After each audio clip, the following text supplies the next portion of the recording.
اس کے بعد اب 10واں نقطہ ہے، اس میں کوئی اہم بحث نہیں ہے، ایک تذکیر اور یاد دہانی ہے جو میں نے علماء کو کیا، اس لیے کہ یہ بیانیہ بنیادی طور پر یعنی 8 نکات تک تو اصلاً بلکہ اس میں بھی آدھا انہی کے خلاف ہے، تو آخر میں نے ان کو بتایا کہ ان کو کیا کرنا چاہیے۔ نظم اجتماعی سے متعلق یہ شریعت کے احکام ہیں اور اس تنبیہ و تحدید کے ساتھ دیے گئے، یعنی یہ شریعت کے احکام ہیں اور یہ سمجھ لیجئے کہ یہ یوں نہیں ہے کہ میں نے ان کو اٹھا کے وہاں پہنچا دیا ہے، یہ اس تنبیہ و تحدید کے ساتھ دیے گئے ہیں کہ جو لوگ خدا کی کتاب کو مان کر اس میں خدا کے نازل کردہ قانون کے مطابق فیصلے نہیں کرتے، قیامت کے دن وہ اس کے حضور میں ظالم، فاسق اور کافر قرار پائے۔ یعنی میں نے ابھی عرض کیا تھا نا کہ یہ احکام اللہ تعالیٰ کے ہاں اس صراحت سے بیان ہوئے ہیں اور ان کا حکم بھی اس طرح دیا گیا ہے۔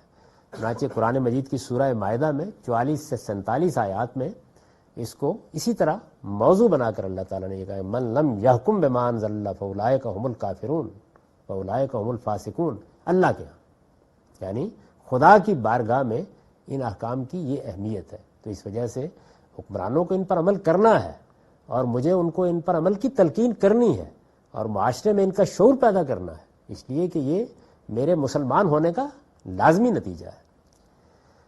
تاہم مسلمانوں کے ارباب حل و عقد اگر اس کے باوجود اس معاملے میں کوتاہی کے مرتکب ہوتے یا سرکشی اختیار کر لیتے ہیں، کوتاہی کے مرتکب عام طور پر ہمارے ہاں مسلمان حکمران ہو رہے ہیں، سرکشی کا ارتکاب ترکی میں کر لیا گیا تھا، دونوں مثالیں موجود ہیں۔ تاہم مسلمانوں کے ارباب حل و عقد اگر اس کے باوجود اس معاملے میں کوتاہی کے مرتکب ہوتے ہیں یا سرکشی اختیار کر لیتے ہیں، سوال پیدا ہوتا ہے نا کہ اب پھر کیا کیا جائے؟ تو علماء و مصلحین کی ذمہ داری، یعنی اب ظاہر ہے کہ علماء آئیں گے میدان میں جو دین کو جاننے والے ہیں، دین کی دعوت لے کھڑے ہوئے ہیں، تو علماء و مصلحین کی ذمہ داری اس کے سوا کچھ نہیں کہ وہ انہیں دنیا اور آخرت میں اس کے نتائج سے خبردار کریں، انہیں حکمت کے ساتھ اور موعظہ حسنہ کے اسلوب میں صحیح رویہ اختیار کرنے کی دعوت دیں، ان کے سوالات کا سامنا کرنا کریں۔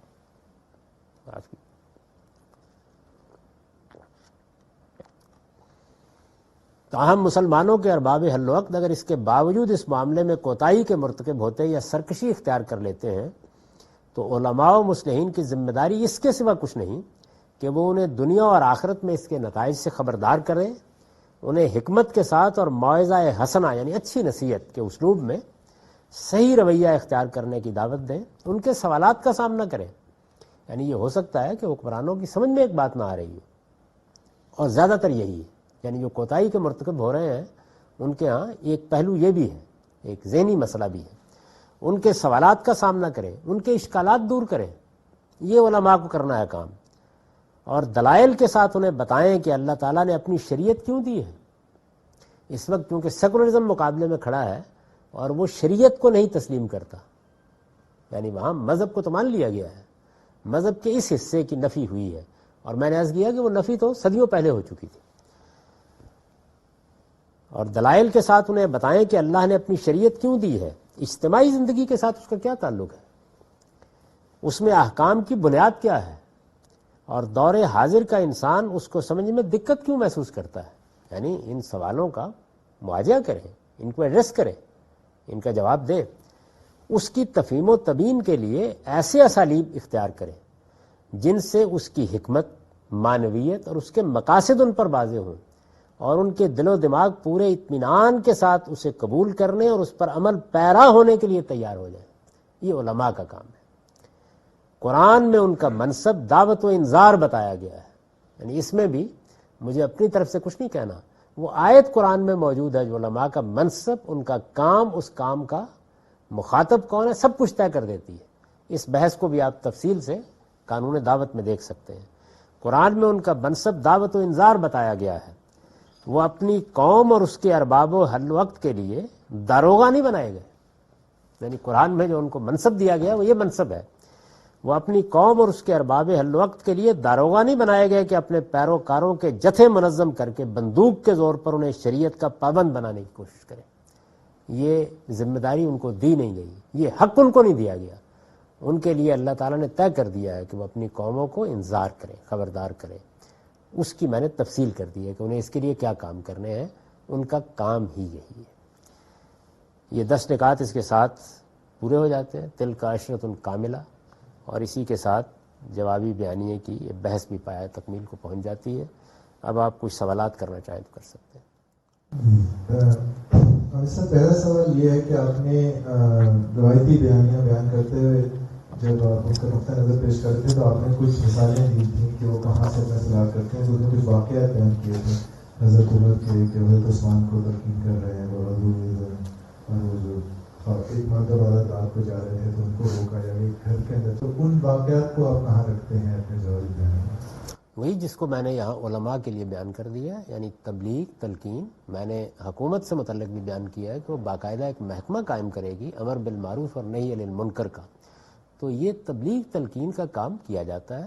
اور حضرت عمر ایک قبائلی معاشرے میں حکومت چلا رہے تھے. قبائلی معاشرے میں حکمران بالکل باپ کی جگہ پر ہوتا ہے اور بہت سے معاملات میں وہ اس طریقے سے بیہیو کرتا ہے جو آج کے دور میں اب نہیں کیا جا سکتا. میں نے اس کی مثال بھی دی تھی کہ میرے اپنے گاؤں میں، یعنی ہم لوگ دیہات کے رہنے والے ہیں، میرے اپنے گاؤں میں میری چھوٹی بہن، یعنی جو مجھ سے تو گھر بہت بڑی تھی، دنیا سے رخصت ہو چکی، میری چھوٹی بہن اپنی شادی سے پہلے وہ بغیر دوپٹے کے گلی میں نکل گئی.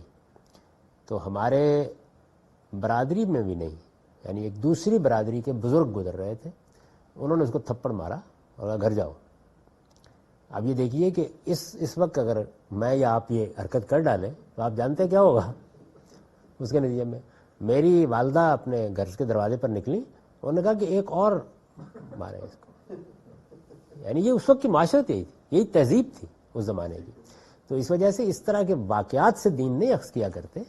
واقعات کے بارے میں کئی مرتبہ یہ متنبہ کر چکا ہوں کہ سب سے بڑی غلطی جو ہمارے ہاں دین کو سمجھنے میں ہوئی ہے وہ یہ ہے کہ واقعات کو دین کا ماخذ بنا لیا گیا ہے. واقعات ہمیشہ اطلاقی ہوتے ہیں، یعنی یہ دیکھنا پڑے گا کس ماحول میں بات ہوئی، کہاں ہوئی، کس پس منظر میں ہوئی. یہ جو معاملہ ان بزرگ نے کیا میری بہن کے ساتھ، یہ اس گاؤں میں کوئی نیوسنس پیدا نہیں کرتا. یہ آج کیا جائے گا تو آپ جانتے ہیں اس کے نتائج کیا ہوں گے. تو بہت سی چیزیں جن کا تعلق کسی تہذیب سے، ثقافت سے، اس کے پس منظر سے ہوتا ہے. تو اس لیے تبلیغ تلقین اس کو میں نے بیان کر دیا. وہ ظاہر ہے کہ حکومت جمعے کا خطبہ کس لیے ہے؟ اسی مقصد کے لیے کہ اس میں لوگوں کو تلقین کی جائے. تو سیدنا عمر رضی اللہ نے توجہ دلائی. بس یہ توجہ دلانا میرا بھی کام ہے، آپ کا بھی کام ہے. دوسرا سوال یہ کہ آپ نے فرمایا کہ اگر اسلامی حکومت، مسلمانوں کی جو حکومت ہے وہ صرف اس صورت میں قانون کا اطلاق کر سکتی ہے اگر کسی کی حق تلفی ہو رہی ہو.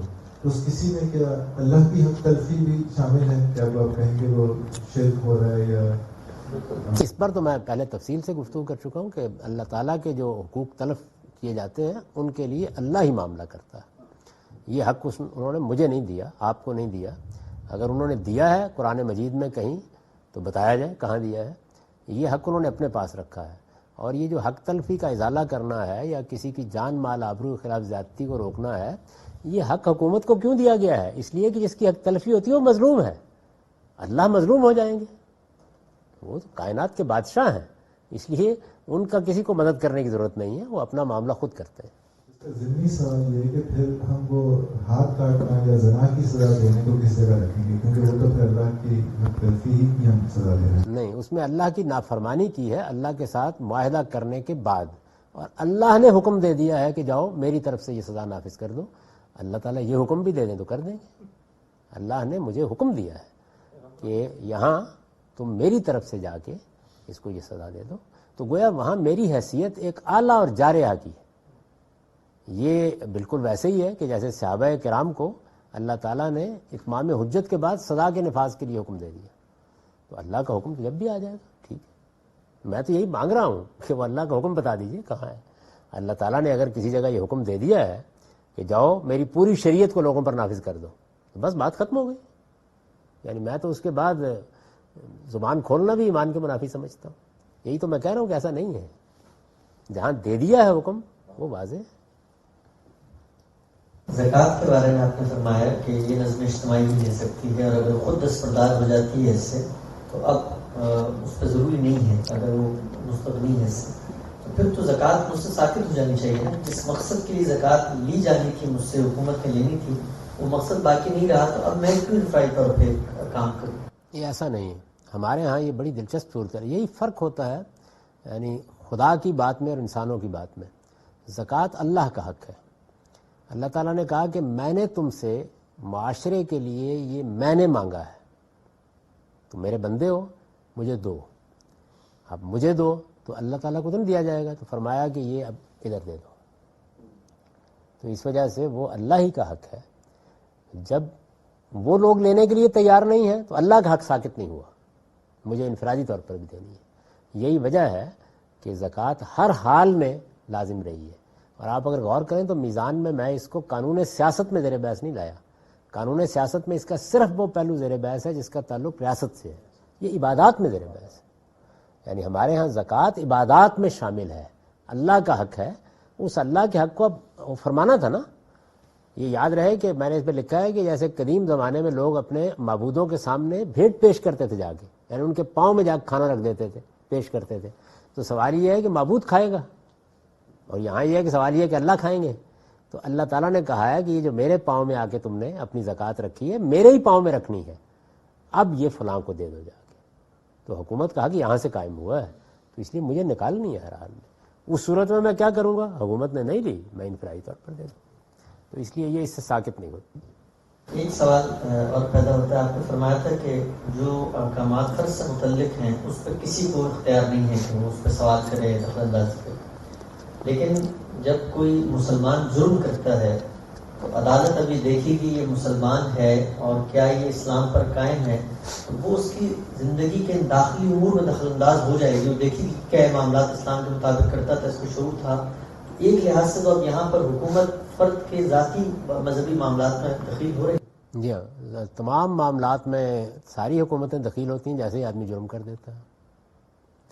یعنی یہ اصول ہر جگہ مانا جاتا ہے کہ اگر کسی نے قتل کا ارتکاب کر دیا ہے تو اب وہ جگہ آ گئی جہاں اب حکومت کی جورسڈکشن شروع ہو گئی ہے. دیکھیے نا, حکومت کی جورسڈکشن کب شروع ہوتی ہے؟ جہاں حق تلفی ہو گئی یا جان مال آبرو کے خلاف زیادتی ہو گئی. اب عدالت زیر بحث آئے گی تو عدالت دیکھے گی نا, یعنی امریکہ کی عدالت بھی دیکھے گی کہ یہ جرم کن حالات میں ہوا ہے, یا نہیں دیکھے گی. کن حالات, اس کی تفصیل عدالت ہی کو طے کرنی ہے, اس شخص کی نوعیت کیا ہے. تو اسی وجہ سے دنیا کے ہر قانون کی کتاب میں کسی جرم کی ایک سزا نہیں بیان کی جاتی, بلکہ ہمیشہ یہ ہوتا ہے کہ مثال کے طور پر چوری کی سزا 3 سال سے لے کے 7 سال ہوگی. اسی لیے رکھا جاتا ہے کہ حالات دیکھے جائیں. تو مسلمانوں کی ایک عدالت کو اصل میں اس لیے وہ حق حاصل ہو گیا ہے کہ اب اس نے چوری کا ارتکاب کر کے اپنے آپ کو اس جگہ کھڑا کر لیا جہاں اس نے حق تلفی کر دی, بلکہ دوسرے کے مال کے خلاف زیادتی کر دی. تو اب وہ مجرم ہے, وہ اب عام انسان نہیں رہا. تمام حقوق اسی وقت تک ہوتے ہیں جب تک آپ جرم کا ارتکاب نہیں کرتے. جب جرم کا ارتکاب کرتے ہیں تو پھر تو امریکہ کی حکومت پکڑ کے جیل میں ڈال دیتی ہے. آپ نے فرمایا کہ مسلمان حکومت کو جو خدا نے احکامات دیے ان میں سے ایک یہ بھی ہے کہ اکناف جہاں میں دین کی دعوت کو پہنچائے. اگر مسلمان حکومت یہ کام کرتی ہے تو پھر باقی ادیان کے لوگوں کو بھی پورا حق ہوگا کہ اس حکومت میں کہ وہ ان مسلمانوں کے نظم اجتماعی میں آ کے شرک کی دعوت کریں, کفر کی دعوت کریں لوگوں کو, اور پھر یہ برابر حقوق دونوں طرف ہوں گے؟ بالکل, ہر آدمی کو حق حاصل, اپنی بات کہیں, اپنی بات کہیں. یعنی یہ تو مکالمہ ہے, بات ہے, دعوت ہے, ان کو بھی حق ہے. میں ان کو کیسے روک سکتا ہوں؟ اس کے لیے بھی وہی بات ہے کہ میرے پاس کوئی دلیل چاہیے کہ مجھے لوگوں کی زبان بند کر دینی ہے. وہ بھی آئیں گے, اپنی بات کہیں گے شائستگی اور تہذیب کے ساتھ. یعنی جب تک کوئی دعوت لوگوں کو حق تلفی کی دعوت نہیں دے رہی یا کسی کی جان مال آبرو کے خلاف زیادتی کی دعوت نہیں دے رہی, اس وقت تک میں ان کو نہیں روک سکتا. زکوٰۃ ریاست لے گی اور اس کے بدلے میں نماز کا مطالبہ کرے گی, تو یہ نماز کا مطالبہ کیسے کرے گی؟ یعنی کھڑا کر کے کہ اب نماز پڑھ کے دکھاؤ, یا کوئی ریکارڈ طلب کرے گی مولوی صاحب سے کہ مسجد میں آتا تھا, کیا ہے؟ نہیں, ایسے معاملات میں اس طرح کا کوئی کام کرنے کی ضرورت نہیں, بلکہ میں تو موجودہ زمانے میں یہ تجویز کروں گا کہ اسے اس معاملے میں وہی میں نے جو الفاظ اگر چاہے اس سے اجتناب بھی کرنا چاہیے. اس کا تعلق زمانے اور حالات سے ہوتا ہے. تاہم ایک قانونی حق یہ ایسے ہی ہے, قانونی حق والدین کو حاصل ہے کہ وہ بچے کان مروڑیں, لیکن ہم کیا نصیحت کرتے ہیں آج کل کے زمانے میں؟ یہی کرتے ہیں نا, احتیاط کریں اس میں. تو اس لیے میں یہ نہیں کہوں گا حکومت کو ایسا کرے، لیکن اس کا طریقہ یہ ہوتا ہے کہ جب کوئی اپنا مطالبہ حق لے کے آتا ہے تو ظاہر دیکھا جاتا ہے، اور ظاہر کیا ہے، ایک ہی چیز تو دیکھنی ہے، یعنی آپ نے پوچھنا ہے اس آدمی سے کہ بھائی نماز پڑھتے ہو، بس اس وقت پوچھیں۔ سر ایک سوال ہے کہ جو دین نے قصاص کا حکم دیا ہے، یہ انفرادی طور پہ دیا ہے یا اجتماعی طور پہ؟ نہیں، قصاص کا حکم تو میں نے بیان کر دیا ہے، یعنی جو احکام بیان کیے ان میں بیان کر دیا ہے۔ اس میں تو معاشرے پر لازم کیا گیا ہے کہ اس شخص کی حق تلفی ہو گئی ہے، بلکہ اس کے خلاف زیادتی ہوئی ہے، تو اب تم پر فرض ہے کہ تم اس کا بدلہ تم لو آگے بڑھ کے، کتب علیکم القصاص فی القتل، اس لیے یہ تو ان 5 چیزوں میں شامل ہے۔ اس میں ایک ضمنی سوال ہوتا ہے جس میں جو اس سے لنک ہے نان کمبیٹنٹ سے، اگر ایک اسلامی نظم اجتماعی یہ فیکٹ قبول کر لیتی ہے کہ اس کے اوپر جاہلیت ہوئی ہے کسی اور ملک کی طرف سے، اور ارادتاً جو ہے وہ نان کمبیٹنٹ کو مارا گیا ہے، تو کیا اس حکومت پہ یہ فرض نہیں بنتا کہ اس کا قصاص لے؟ یہ قصاص تو اس سے لے گی جس نے مارا ہے، قصاص کسی دوسرے سے تو نہیں لیا جا سکتا۔ آپ قصاص کی آیت کو قرآن میں پڑھیے تو اس آیت میں تو جب یہ کہا گیا کہ تم پر قصاص لینا فرض کیا گیا، تو اگلا جملہ یہ ہے قتل جس نے کیا ہے اس کے قصاص میں وہی عورت، جس مرد نے کیا وہی مرد، جس غلام نے کیا وہی غلام، جس آزاد نے کیا وہی غلام، وہی آزاد۔ یعنی یہ تو نہیں ہو سکتا کہ میں نے آپ کے بیٹے کو مار دیا، آپ میرے باپ کو مار دیں، نہیں، مجھے مارنا ہے آپ نے۔ اب قصاص مجرم سے لیا جاتا ہے، بے گناہ لوگوں سے قصاص کیسے لیا جا سکتا ہے؟ اسی ضمن میں نا کہ اگر ایک F-16 میں اگر بم گرایا ہے کسی ہاسپٹل کے اوپر، اور وہاں جو ہے وہ نان کمبیٹنٹس جو ہے ارادتاً مار دیے گئے، تو اس میں ہم اس ایک فائٹر کو تو نہیں ڈھونڈیں گے نا جس نے بم گرایا، اسی کو ڈھونڈنا ہوگا، یا اس کی کمبیٹنٹ حکومت کو ڈھونڈنا ہوگا۔ وہ حکومت تو کمبیٹنٹ ہو گئی نا۔ دیکھیے، جب آپ ایٹ وار آ گئے، جب آپ نے جنگ شروع کر دی تو حکومت اور اس کے ادارے تو ایٹ وار ہو گئے۔ سول آبادی ہوتی ہے جس کے بارے وہ کمبیٹنٹ نہیں ہوتی، حکومت تو لڑ رہی ہے۔ جب میرے اور کسی دوسرے ملک کے درمیان جنگ شروع ہو جاتی ہے تو پھر وہ 2 ملک ایٹ وار ہوتے ہیں، اور دنیا کا قانون بھی آپ کو یہ اجازت دیتا ہے، جہاز روک لیے جاتے ہیں ان کے، یعنی آپ بحیرہ عرب میں باقاعدہ کشتیاں روکنا شروع کر دیتے ہیں۔ اب آپ آزادانہ نقل و حمل کی اجازت بھی نہیں دیتے، یہ ریاست کے ساتھ کیا جاتا ہے۔ تو ریاست تو کمبیٹنٹ ہو گئی ہے نا، تو میدان میں آ گئی، لڑنے کے لیے تیار بیٹھی ہوئی۔ اس کا مقصد ہے کہ اس نے یہ کیا ہے تو اگر ہم جا کے کسی سویلین پہ بم گرا دیتے ہیں اور اس کو اس نام سے بم گراتے ہیں کہ ہم نے اس اپنی بے گناہ جو ہمارے نہیں، بے گناہ سے بدلہ تو کمبیٹنٹ سے لینا تھا۔ اصل میں ان کا سوال یہ ہے کہ کولیٹرل ڈیمیج جو ہوتا ہے، نہیں، وہ کولیٹرل ڈیمیج کے ذمہ دار ہیں وہ لوگ جنہوں نے یہ کیا ہے، نہ کہ اس ملک کے بے گناہ شہری، یعنی ان کے خلاف کوئی اقدام نہیں کرنی چاہیے، وہ صرف حکومت ہی ذمہ دار ہے۔ یہ حکومت ہی ذمہ دار ہے، ہر حال میں حکومت ہی ذمہ دار ہے، جس نے کیا ہے وہی ذمہ دار ہے۔ اس سے ہم قصاص بھی لیں گے، اس کے خلاف اقدام بھی کریں گے۔ اس کی سول آبادی نے کیا قصور کیا ہے؟ یعنی ان کی حفاظت ہم پر لازم ہے، ہم پر الٹا ان کی حفاظت لازم ہے کہ کہیں ان کو کوئی نقصان نہ پہنچ جائے۔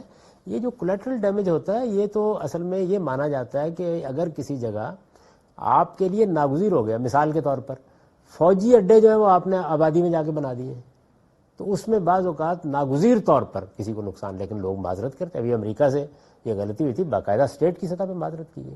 اسی طرح ہیروشیما ناگاساکی میں جب جاپان کو روکنے کے لیے یہ اقدام کیا، آج تک دنیا اس پر شرمندہ ہے۔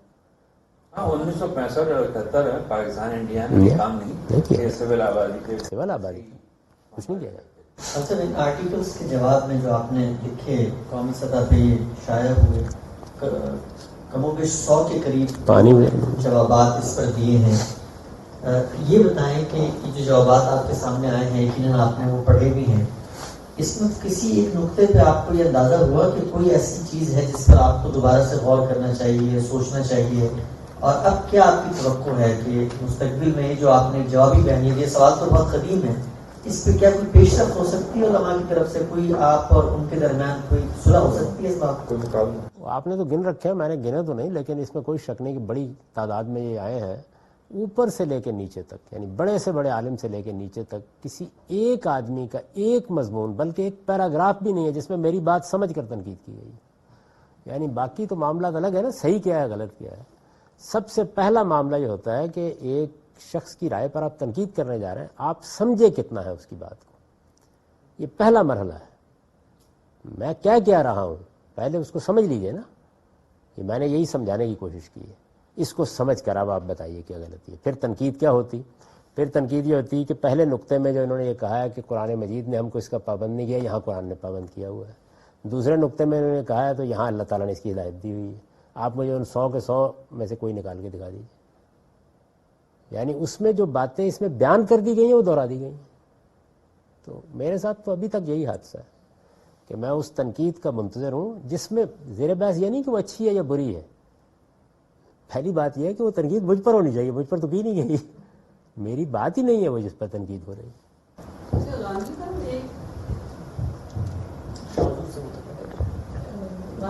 چیزیں پوچھیں گورنمنٹ کوئی رول بناتی ہے، جیسے ابھی پچھلے دنوں ٹی وی پر دکھا رہے تھے کہ گورنمنٹ یہ منع کرتی ہے نا فٹ پاتھ وغیرہ سے چیزیں لگانے کو، تو انہوں نے کوئی بنایا ہوگا، لیکن پولیس والے آئے انہوں نے اتنی بے دردی سے سارے پھل ان کے کپڑے وہ کر دیے. تو اس پہ کون غلط ہے؟ مطلب پولیس کا اپنا حکم ماننا ہے یا جو یہاں وہ لگا رہے ہیں اس پر ہمدردی کے لائق کون لوگ ہیں؟ ہر شخص کو قانون کی پابندی کرنی چاہیے اور پولیس کو قانون کا نفاذ کرتے وقت لوگوں کی عزت نفس کا خیال رکھنا چاہیے.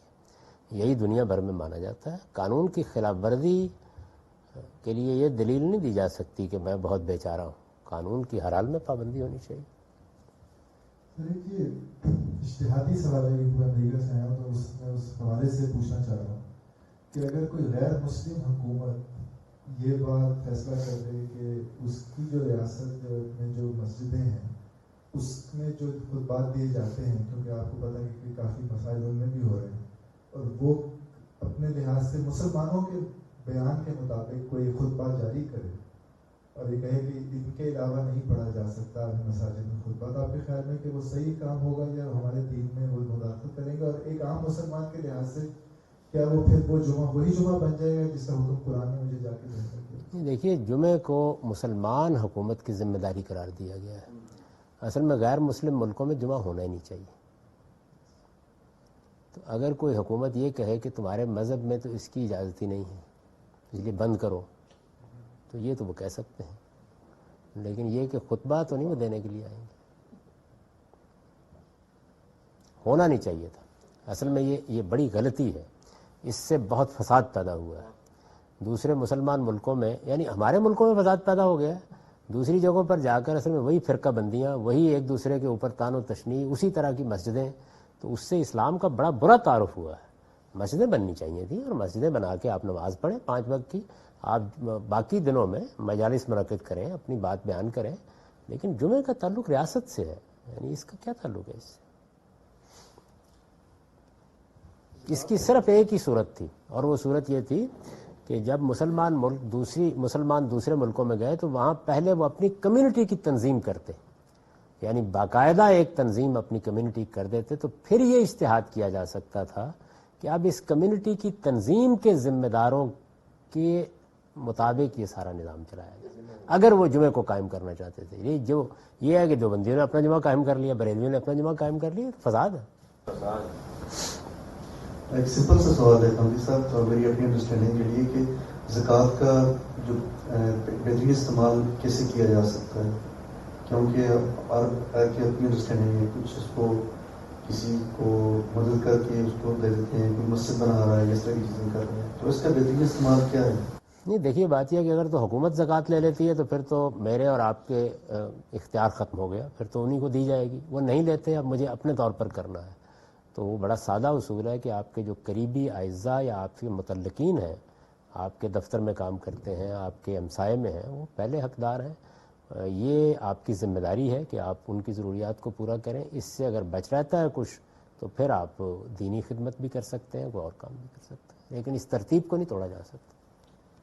اچھا، یہ جوابی بیانیہ آپ نے لکھا ہے، اس میں جو چیزیں ہیں یہ تو آپ اپنی کتاب میں اس کا اظہار کرتے رہے، لیکن ایک خاص موقع کے اوپر قومی سطح پر اس کو آپ نے بیان کیا ہے، اور اس کی جو اہمیت ہے، آپ امت مسلمہ کے نوجوان اس وقت جن مسائل سے دوچار ہیں اس کی روشنی میں کیا سمجھتے ہیں کہ مستقبل کے لحاظ سے ایک مسلمان کو اس کو کس نظر سے دیکھنا چاہیے، اور عالمی سطح پر غیر مسلموں کو ہم اگر یہ بتاتے ہیں تو اس سے اسلام کے اپنے تعارف پہ کیا اثرات ہوں گے، اس کی کیا اہمیت ہے؟ ہر مسلمان کو، پہلے مسلمانوں کو لے لیجئے، ہر مسلمان کو ہمیشہ اپنے دین کو دین کے نقطہ نظر سے دیکھنا چاہیے. تو اس وجہ سے میں نے تو اس میں کوئی دنیوی استدلال بیان ہی نہیں کیا سرے سے. میں تو مسلمان نوجوانوں کو یہ دعوت دے رہا ہوں کہ اگر تم مسلمان ہو اور تم اپنے دین کو سمجھنا چاہتے ہو تو ایک علماء کا بیانیہ ہے، دلائل کی بنیاد پر اس کا بھی جائزہ لے لو. اور میں چونکہ اس کو غلط سمجھتا ہوں بے شمار معاملات میں اس کے دلائل دے رہا ہوں، اس کا بھی جائزہ لے لو اور اس کے بعد صحیح بات کو قبول کرو. تو میرے نزدیک اگر مسلمان نوجوان اس بیانیے کو قبول کر لیں گے تو اس سے دنیا میں رحمت پیدا ہوگی، یہ فساد ختم ہو جائے گا اور اسلام کی بھی عظیم خدمت کرنے کے مواقع نکلیں گے. کیونکہ اس وقت ان کی صلاحیتیں، یہ جو نوجوان عام طور پر اپنے آپ کو ان تحریکوں کے سپرد کرتے ہیں، یہ بڑے غیر معمولی لوگ ہوتے ہیں، اس لیے کہ عام آدمی نہیں کرتا. اس کے معنی یہ ہے کہ بہت غیر معمولی لوگ ہیں، ذہنی لحاظ سے، فکری لحاظ سے، عزم، حوصلہ، بڑی ہمت ہے. اس طرح کے لوگ اصل میں کسی قوم میں، جس کو حضرت مسیح نے کہا ہے زمین کا نمک ہوتے ہیں. تو یہ نوجوان اگر مثبت سرگرمیوں کو اپنی قومی خدمت کے طور پر اختیار کریں گے تو ایک بڑا انقلاب برپا ہوگا. یعنی پھر علم اور اخلاق ان کا موضوع بنے گا، دین کی دعوت ان کا موضوع بنے گی، وہ خدا کا پیغام دنیا تک پہنچانے کے لیے نکلیں گے. اور یہ جو طریقے انہوں نے اس وقت اختیار کیے ہیں، یہ تو میں نے عرض کیا کہ ایک ہاری ہوئی جنگ ہے. یہ مسلمان ملکوں میں سیکولرزم کے علمبردار بھی ایک ہاری ہوئی جنگ لڑ رہے ہیں اور اسلامزم کے علمبردار بھی ایک ہاری ہوئی جنگ لڑ رہے ہیں. اصل چیز یہی ہے جس کو میں نے اپنے حقیر علم کی حد تک بیان کرنے کی کوشش کی ہے.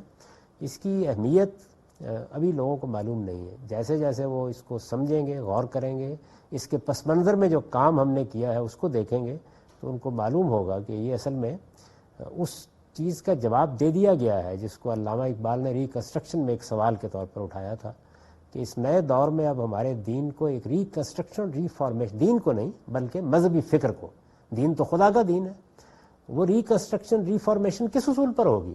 یعنی دین کو اس کی پیور فارم میں بیان کر دیا جائے. تو میں نے اسی لیے میزان کے آخر میں اس کے خاتمے میں لکھا ہے کہ اس کتاب میں میں نے خدا کے دین کو فلسفہ، تصوف، فقہ اور کلام کی ہر آمیزش سے پاک کر کے بیان کر دی ہے. تو اصل میں میں نے یہی خدمت انجام دی ہے. تو یہ چیز جو ہے یہ سامنے آ گئی، دلائل کے ساتھ اس کا جائزہ لیجئے، آپ بھی دیکھیے، باقی لوگ بھی دیکھیں، قوم کے نوجوان بھی دیکھیں. جو لوگ ہمارے ملکوں میں سیکولرزم کے مبلغ بنے ہوئے ہیں، ظاہر ہے کہ میں ان کی قدر کرتا ہوں اس لیے کہ وہ بھی اخلاص کے ساتھ ایک نقطہ نظر رکھتے ہیں. وہ جو مقصد حاصل کرنا چاہتے ہیں وہ بدرجہ عتم یہاں سے حاصل ہو جائے گا. اور جو باقی دنیا ہے ان کو بھی اس کو سمجھنے کی کوشش کرنی کہ وہ بھی اگر کسی چیز کو فروغ دینا چاہتے ہیں مسلمانوں کے اندر اپنے مقاصد کے لیے بھی، تو اس میں بھی جتنی مدد ایک صحیح تصور سے ان کو ملے گی، اور اس کو جب وہ اس مقصد سے دیکھیں گے، پڑھیں گے، سمجھیں گے، تو میں کیا چاہتا ہوں اصل میں اس کے نتیجے میں میرے دین کو سمجھیں گے، اور میرے دین کو سمجھیں گے تو وہ ان کے دل و دماغ پہ گرفت ملے گا. اب آپ کے سوالات بھی ختم ہو گئے، آپ کا بیانیہ بھی ختم ہو گیا. تو میں نے تو پہلے بھی عرض کیا تھا جی کہ میں تو کوئی خاص آمادہ نہیں تھا اس کے لیے، لیکن ان کی تالیف قلب کے لیے میں نے اس کو پایہ تکمیل تک پہنچا دیا. اقول قولی ھذا واستغفر اللہ لی ولکم ولسائر المسلمین.